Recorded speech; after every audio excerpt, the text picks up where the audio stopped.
Chers amis, bonjour, ici Paul Emmanuel, postdoctorat en biologie pour la Science te parle. Vous le savez, enfin ceux qui me suivent en tout cas depuis un petit moment, le savent, avant d'avoir la Science te parle, j'avais une autre chaîne qui s'appelait Culture de droite, que j'ai créée en 2014 et que j'ai arrêtée en 2018. À cette époque, j'avais pour objectif, je m'étais donné pour objectif de contrer le discours de droite dominant sur le net, pour peu que l'on puisse appeler ça d'ailleurs un discours de droite. Et très clairement, ce discours de droite, c'était quoi? Eh bien, d'un côté, vous aviez un discours à la Soral et de l'autre côté, vous aviez un discours à la Zemmour. Bon, simple, hein, on ne peut pas dire les choses autrement. Donc, moi, j'avais pour objectif de contrer ces deux discours, de parler d'antisémitisme, d'histoire, etc. De religion, donc je parlais beaucoup de politique, beaucoup de religion, un petit peu d'histoire, un petit peu de science. Et certains d'entre vous m'ont dit, est-ce qu'on pourrait voir ces vidéos? Alors non, parce qu'elles n'existent plus sur net, mais j'ai décidé de vous faire plaisir. Et toutes les vidéos qui peuvent rentrer un petit peu dans le cadre de la Science te parle, eh bien, je vais vous les remettre telles quelles, sans les changer, avec juste cette introduction au départ, que vous sachiez un peu de quoi il en retourne. Et en général, je mettais les dates sur ces vidéos, mais en gros, elles ont été faites entre l'été 2014, date de la création de la chaîne, et l'été 2018, date de la fin de la chaîne. Et cette période, ça correspondait aussi à la période où j'écrivais pour Mike Borowski. Et les écrits que j'avais pour Mike Borowski reprenaient un petit peu souvent ce que je disais en vidéo. Donc, comme je vous disais, c'était un peu d'histoire, de politique, de religion, etc. Voilà. Donc, alors, je n'ai jamais été pris en défaut de fake news, sauf une fois, enfin, je le dis, voilà, comme ça vous le savez.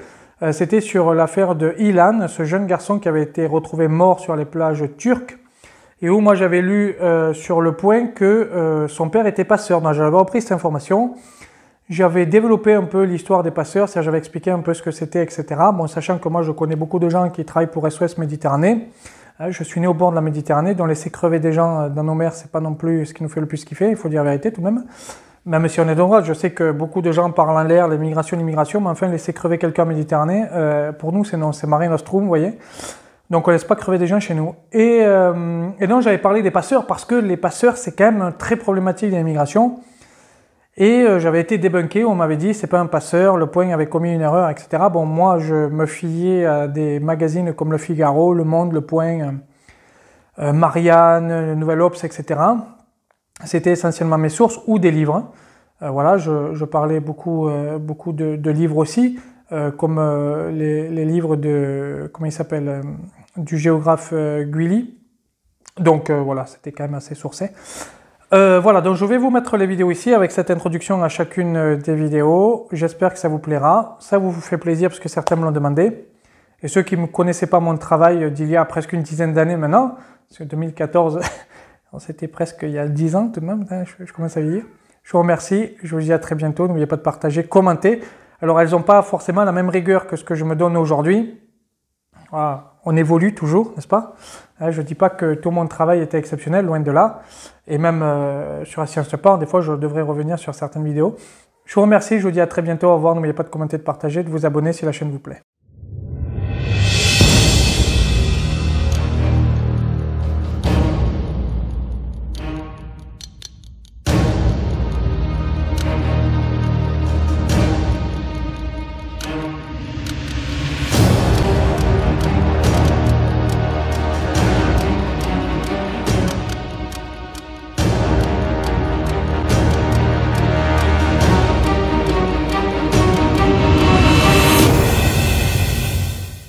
Bonjour, j'inaugure par cette vidéo une nouvelle série qui portera sur l'histoire d'une ville. Et que choisir de mieux en ce jour de Saint-Valentin que de parler de l'histoire du carnaval de Venise? La première mention écrite de l'existence du carnaval de Venise dans les chroniques date de 1094. Ainsi, les historiens font débuter le carnaval de Venise, ou du moins devrait-on dire du Veneto, au IXe siècle.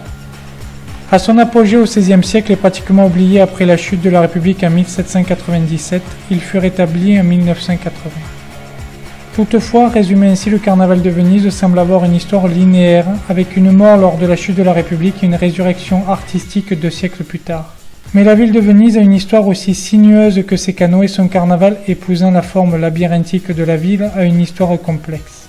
La tradition du carnaval est pratiquement aussi vieille que l'homme lui-même puisqu'elle remonterait au Paléolithique. À Venise, ce serait en 1094 que le carnaval apparaît. Cette année-là, le doge Vitale Falier reconnut aux Vénitiens le droit de célébrer le carnaval les jours précédant le carême. Moins d'un siècle plus tard, en 1162, est rattaché au carnaval le jeudi gras. Il est difficile de savoir d'où vient cette tradition du jeudi gras. Dans le second tome de son histoire de la République de Venise, Nicolas Amelot de la Hausse-Save, nommé ambassadeur français à Venise en 1669, explique qu'elle proviendrait d'une victoire de la République de Venise sur le patriarche d'Aquilée, probablement au 7e siècle. Suite à sa défaite, ce patriarche fut capturé puis relâché à la condition qu'il donne chaque année à la République un taureau, 12 porcs et 12 pains. On notera que le fondateur de la communauté d'Aquilée au 1er siècle n'est d'autre que Saint Marc, qui, par stratégie politicienne, deviendra le protecteur de Venise au 9e siècle sous le 11e doge. En 1269, le Sénat prescrivait qu'on eût à considérer la veille du carême comme un jour de fête. On nommera cela le Mardi Gras. On pouvait alors porter le masque, grâce auquel on retrouvera plus tard une ombre de l'égalité perdue au cours du temps, quand sous des vêtements d'emprunt les nobles fraternisaient encore avec le peuple. Comme le précise l'historien Peter Brook, le carnaval de Venise a initialement une physionomie comparable à ceux de bien d'autres villes européennes, comme celui de Montpellier, de Florence ou Séville. Il relevait de cette grande famille des carnavals où opéraient les mêmes éléments liés au thème universel de la gourmandise, de la concupiscence et de la violence, à savoir la liberté de manger et de boire de façon gargantuesque, de porter un masque, d'insulter le voisin, de lui lancer une volée d'œufs, de citrons, d'oranges, etc., et de chanter des chansons pleines de sous-entendus politiques ou sexuels. Toutefois, comme l'écrit l'historien Gilles Bertrand, dès la fin du XVe siècle, précisément à partir de 1560, tout en restant un carnaval comme les autres, celui de Venise plaça sa fonction de cohésion civique sous le signe d'un contrôle étroit de l'aristocratie. Dès lors, bien que restant populaire en continuant par exemple à intégrer des rituels populaires, sa célébration festive s'est raffinée et est devenue au XVIIIe siècle le symbole du carnaval urbain, en opposition avec les carnavals des champs, où les princes et les membres de l'élite européenne se donnaient rendez-vous.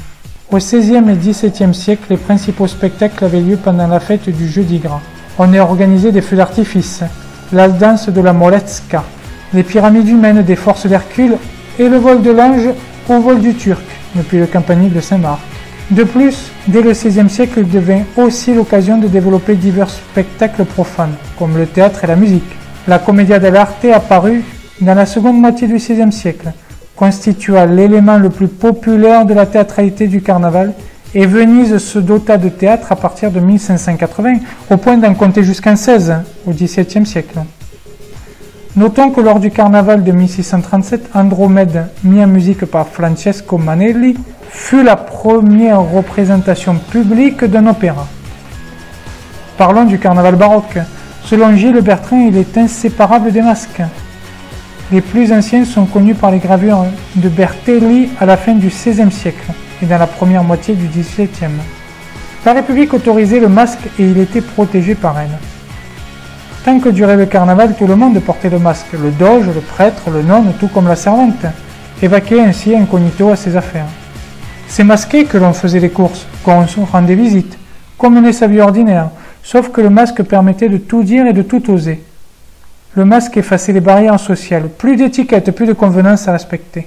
Toutefois, comme le note l'historien François Brizet, contrairement à une idée reçue, du XIIe au XVIIIe siècle, le carnaval vénitien n'a jamais visé à renverser les conditions sociales. Il s'est efforcé de réguler les pulsions de la société en canalisant les plaisirs. Durant le carnaval, il libérait moins un pouvoir de dire qu'un pouvoir de ne pas dire. Il servait donc à protéger ses utilisateurs des regards indiscrets, à leur offrir un espace de liberté en garantissant l'incognito et en préservant l'égalité républicaine face à une démonstration excessive de richesse. Il était donc un rituel normé aux règles strictes avec un calendrier précis. Il durait en fait 6 mois dans l'année et correspondait à 3 périodes. La première commençait avec l'ouverture des théâtres, le premier dimanche d'octobre, et s'interrompait pour la neuvaine de Noël. La seconde période, ou carnaval d'hiver, allait du 26 décembre au soir, du Mardi Gras à minuit. Et la troisième période, nommée carnaval de mai, se déroulait à l'Ascension et pendant les 15 jours suivants. Si on a du mal à mesurer comment évoluait leur typologie entre les 16e et 18e siècles, on constate qu'il existait au 18e siècle 4 principaux sortes de déguisements. Les premiers s'inspiraient de personnages de la commedia dell'arte, les deuxièmes incarnaient une figure de l'exagération en déformant un état initial réaliste de façon burlesque, Les troisièmes évoquaient un changement d'état, l'homme devenait par exemple un animal ou une femme se transformait en homme. Et les quatrièmes étaient des déguisements exotiques qui transportaient les participants de la fête dans un univers fastueux, pittoresque ou mythologique. On notera qu'aujourd'hui, ces 4 types de déguisements existent toujours. Après la chute de la République en 1797, le carnaval connut un long effacement de près de 2 siècles, sans toutefois disparaître complètement. Pendant la Restauration, les Autrichiens limitèrent les occasions de divertissement. En outre, des années 1820 aux années 1840, c'est l'atmosphère et la lumière de Venise, plus que le carnaval, qui retinrent l'attention de Corot, Turner ou Bonington. Mais au même moment, des érudits vénitiens s'attachaient à conserver la mémoire des fêtes des siècles précédents et en particulier celle du XVIIIe siècle. Entre 1815 et 1866, le carnaval acquit une physionomie nouvelle. Les beautés italiens et la célébration du jeudi gras disparurent, et du 3e dimanche de juillet, fête du Rédempteur, à la fin septembre avaient lieu les grandes fêtes traditionnelles dont le fond religieux fut encouragé par les Autrichiens comme facteur d'intégration sociale. Les rituels carnavalesques déclinèrent jusqu'à la dernière décennie du XIXe siècle, quand la municipalité les raviva en tant qu'attraction touristique. Des années 1850 à 1920, des artistes et des écrivains ont entretenu le souvenir des peintres et des fêtes du XVIIIe siècle. Le mouvement fut lancé en France par Théophile Gautier et relayé par les frères Goncourt et Hippolyte Taine. À partir des années 1880, chez les historiens, le goût pour les plaisirs dont Venise était devenue le symbole au XVIIIe siècle était assimilé à une décadence, marquant la perte de l'esprit civique. En outre, les historiens vénitiens et étrangers construisirent au XIXe siècle un discours moralisateur et dans un premier temps réprobateur du carnaval. Mais la vision fin de siècle des symbolistes et des décadentistes contribua à rétablir la puissante force d'attraction du carnaval du XVIIIe siècle. Enfin, depuis les années 1920, on assiste à une tentative de réenchantement du carnaval. Le gouvernement fasciste organisa des régates en marge desquelles un carnaval résiduel survécut difficilement, et une culture du carnaval se maintint au lendemain de la Seconde Guerre mondiale dans les fêtes privées. À partir du début des années 1960, le développement du tourisme ouvrit le temps des expositions sur le carnaval et ses peintres, les Jeux vénitiens ou les Vues de Venise. C'est dans ce contexte que Maurizio Scaparo, alors directeur du Festival international de théâtre dans le cadre de la Biennale, organisait un nouveau carnaval à partir de février 1980. Carnaval qui existe toujours aujourd'hui. Je vous remercie de m'avoir écouté, je vous invite à partager la vidéo si vous l'avez aimée et surtout abonnez-vous si vous voulez recevoir toutes mes vidéos. Je vous remercie.